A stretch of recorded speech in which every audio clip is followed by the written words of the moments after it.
এই এই দেখুন, এগুলো ইন্ডিয়ার আমদানিকৃত পাথর লাইমস্টোন, যেগুলো পলাশ বিভিন্ন কাজে ব্যবহৃত হয়েছে। তো কোর্টের পাশের এই গাছপালাগুলো, সুন্দর সুন্দর গাছপালাগুলো দেখে আমি আমার লোভ সামলাতে পারলাম না।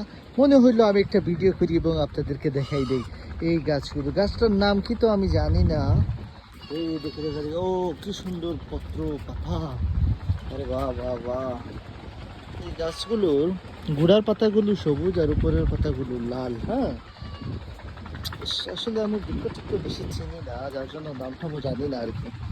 কি সুন্দর একটা গাছ দেখুন, দেখে মনটা ভরে যাচ্ছে। আরে বাহ বাহ বাহ।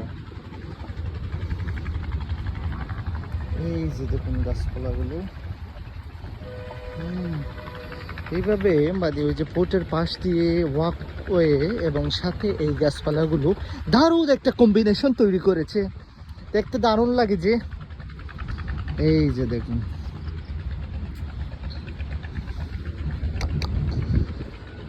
এই যে খুবই সুন্দর সুন্দর গাছ বাগান। আসলে মনে হচ্ছে যে কয়েকদিন ধরে এখানে যত্নবত্ন করা হচ্ছে না, এই জন্য গাছের গোড়ায় আগাছা জন্মেছে, এগুলোকে তুলে ফেলতে হবে। ঠিক আছে, ওই যে মহিলা টয়লেট কমপ্লেক্স মহিলা উটের ওই প্রান্ত থেকে এখানে টয়লেটের কমপ্লেক্সটা কেন সেটা আমার বুঝে আসতেছে না। ওখান থেকে কি মহিলারা এখানে আসবে না? তা এই যে এখানে বসার জন্য একটা সুন্দর জায়গা দিয়েছি। আসসালামু আলাইকুম।